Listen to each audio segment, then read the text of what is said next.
Hello बच्चों, अब मैं आपको एक कविता है पाठ नंबर 14 फिर क्या होगा उसके बाद। ये कविता है, इस कविता को लिखा है कवि बालकृष्ण राव ने। तो इस कविता में क्या बताया गया है कि छोटा बच्चा अपनी माँ से पूछता है कि मरने के बाद क्या होता है।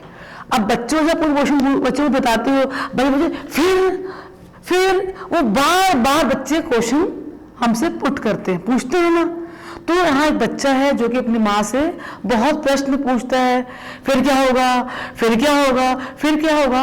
इस कविता में लोग बताया गया है, इस कविता में कवि ने एक सरल से प्रश्न फिर क्या होगा उसके बाद से जीवन के रहस्यों को खोजने का प्रयत्न किया है कि हमारे जीवन में क्या होता है, मरने के बाद क्या होता है, ये कोई जानता नहीं है। हर किसी को उत्सुकता रहती है क्या क्या होता है। तो बताया इसने मृत्यु के पश्चात क्या होता है। इस शाश्वत प्रश्न को कवि ने बालक की सहज जिज्ञासा के द्वारा उठाया है। अब बच्चे में बहुत जिज्ञासा होती है कि कुछ अगर हम उसको बताते हैं तो बार बार उसको आगे पूछता रहता है, उसके बाद पूछता रहता है। तो इस कविता में एक बच्चा अपनी माँ से बार पूछता है, इवन जब वो कह देती है कि मैं मर जाऊंगी फिर क्या होगा उसके बाद। मतलब बच्चे को पूछने बहुत जिज्ञासा रहती है कि पूछूं यहाँ क्या चल रहा है। तो बताया है फिर क्या होगा उसके बाद। उत्सुक होकर शिशु ने पूछा माँ क्या होगा उसके बाद। एक बच्चा, शिशु मतलब बच्चा अपनी माँ से पूछ रहा है कि माँ उसके बाद क्या होगा। उसको बहुत उत्सुकता है, उसको बहुत खुशी हो रही है कि माँ मुझे नई नई बातें बताने वाली है। तो बार प्रश्न पूछ रहा है। रवि से उज्जवल, शशि से सुंदर, नव किसलय दल से कोमलतर, वधु तुम्हारी घर आएगी उस विवाह उत्सव के बाद। बोले पहले तो अभी तुम छोटे हो, बड़े हो जाओगे, नौकरी करोगे, फिर तुम्हारी शादी हो जाएगी। जब शादी हो जाएगी एक सुंदर सी बहू आएगी। बहू कैसी होगी? रवि मतलब सूर्य से भी चमकीली होगी, और शशि मतलब चांद से भी सुंदर होगी तुम्हारी बहू। और जो कोमल पत्ते होते हैं उनसे ज्यादा कोमल होगी।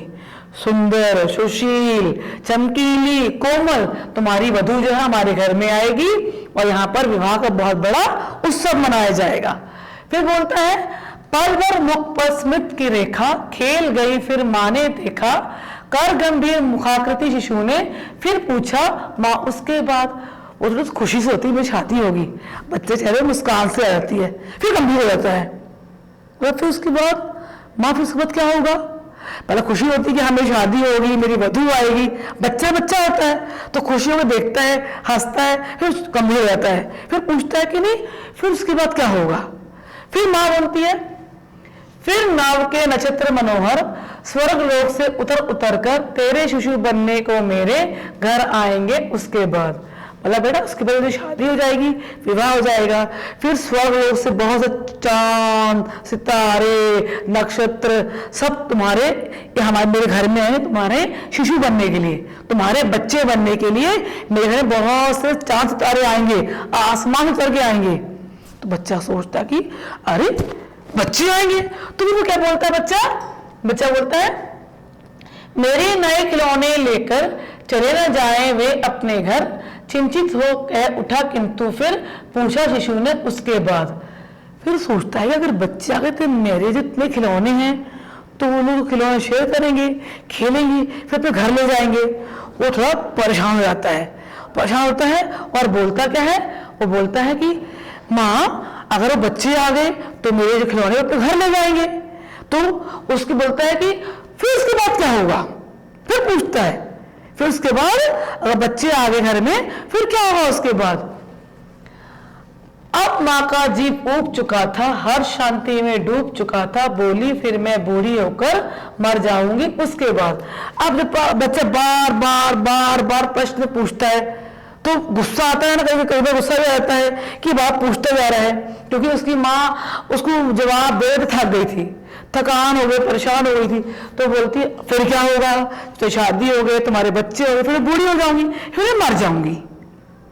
तो सुनता माँ मर जाएगी, तो सुनता है उसको थोड़ा अजीब लगता है। यह सुनकर भर आए लोचन किंतु पोंछकर उन्हें उसी क्षण सहज कुशलता से फिर शिशु ने पूछा माँ क्या होगा उसके बाद। एकदम से उसके आंखों में आंसू आ गए, अरे मेरी माँ मर जाएगी। तो आंखों में आंसू आने के बाद सोचता है, देखता है यहाँ वहां कि अरे मेरी माँ ने इतनी बड़ी बात बोल दी, तो फिर ना आंसू पोंछ लेता है, पोंछ के फिर पूछा फिर क्या होगा उसके बाद, जब तो मर जाऊंगी तो क्या होगा उसके बाद, बच्चा माँ से फिर पूछ रहा है। कवि को बालक है सिखलाया, सुख दुख है पल भर की माया, है अनंत का तत्व प्रश्न यही, फिर क्या होगा उसके बाद।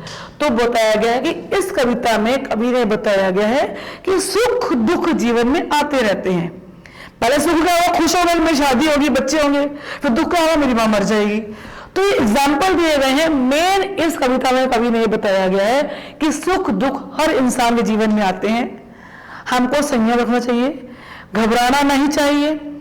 अगर हम घबराएंगे, कुछ गलत कर बैठेंगे, तो बताया गया है कि सुख दुख जो पल भर का जादू है, ये भ्रम है, संयम मत खो। और ये सच्चाई है, एक बहुत बड़ी कठिन सच्चाई है कि हर इंसान का अगर जन्म हुआ तो उसका मृत्यु भी होना निश्चित है। तो बोले कि ये क्या है, सच्चाई है, अनंत की सच्चाई है। अनंत मतलब कभी समाप्त होने वाला नहीं, सच्चाई है ये कि जिसने जन्म लिया है उसने एक दिन मरना भी है। तो कवि ने हमको इसमें क्या संदेश दिया है, सुख दुख जीवन में आते रहते हैं, ना संयम खोएं, क्योंकि ये पल भर का जादू है। सुख दुख में हमेशा उसको झेलने का हिम्मत रखें।